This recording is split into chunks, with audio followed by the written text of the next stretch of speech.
Kita berada di kilometer 3 ya, bersama rombongan Bapak Dandim meninjau lokasi tanggul yang jebol ya.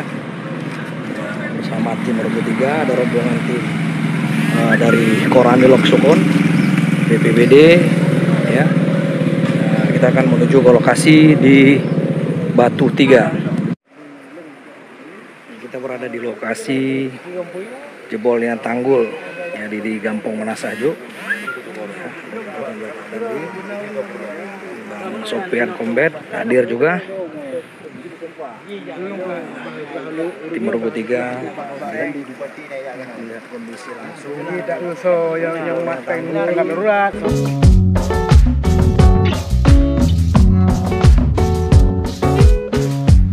Nanti kalau sementara nanti